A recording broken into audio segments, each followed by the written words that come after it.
would you think that Nancy Pelosi would make a great leader for the Democrats in the next Congress?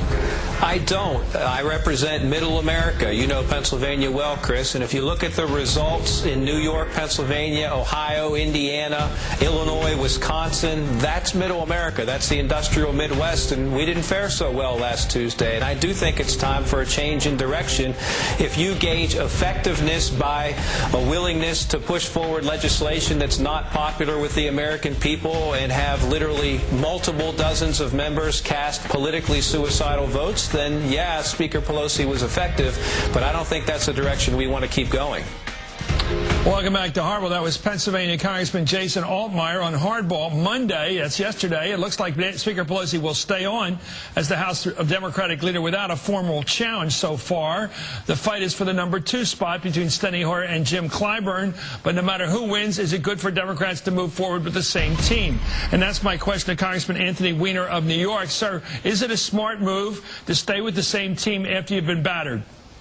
Well, it is the same team that took us from the wilderness of the minority in 2006 and 2008 and built a winning coalition. Look, she was a speaker that was doing the will of her... But you lost all the seats you won in 2006 and 2008 and more. Yeah, but you can make a list as long as your arm about why that would happen. It certainly isn't because our speaker did the bidding of the caucus and passed health care reform, financial regulation, helped bail out the economy.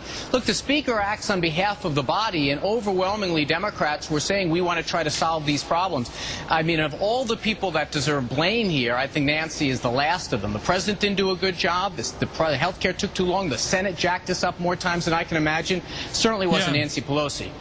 Well, why are the Republicans jumping on her everywhere? Even in Philly, when I went home a couple weekends ago, all it was ads attacking, Republican ads or outside ads, attacking Pelosi, even against candidates who weren't even incumbents. They were blaming her or blaming them for her. What do you make of this target practice on her? What's it all about? It's about what it always is. Speakers get caricatured. Your former boss, Tip O'Neill, the same exact way. Newt Gingrich. It kind of goes with the territory. But the one thing we don't want to let happen is we don't want to let the Republicans choose our leadership. Yeah, they may say that they're going to target her. And you watch. I mean, we're going to go after John Boehner. He's going to be the face of an unpopular Republican majority for the next couple of years. That's just the way it goes. But if you want to think about it, you and I would be sitting here a year ago saying that she was the most powerful speaker since Sam Rayburn. I think that's still true today. I think, like, personally, if you ask my political analysis, Congressman, I think she's been the strongest speaker I can think of in terms of internal discipline. I've never seen this kind of discipline by a party, or Democratic Party, in my lifetime. Let's take a look at this comment by Michael Capuano up in the Boston Globe. Quote, if the Red Sox came in and lost every game of the year and they kept the manager at the end of the year, that's a problem. That's what we seem to be on the verge of doing. The thing that amazes me, this is Capuano, is the hubris that no one has stepped aside voluntarily. Now, Michael Capuano is a progressive. He's a liberal of the old school. He's got Tip O'Neill's old seat, Cambridge and surrounding areas. He's not one of these Southern guys. Why do you think he's speaking out? Well, first of all, Mike Capuano is one of the smartest guys in the House, and he'd make a great speaker at some point as well.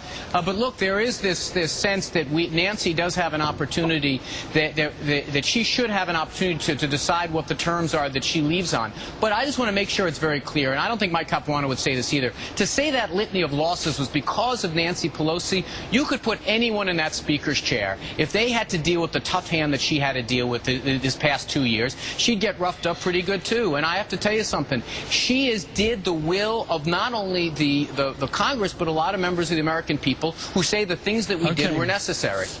Okay, one last question, yes or no. Is she staying primarily to keep Steny Hoyer out of that leadership?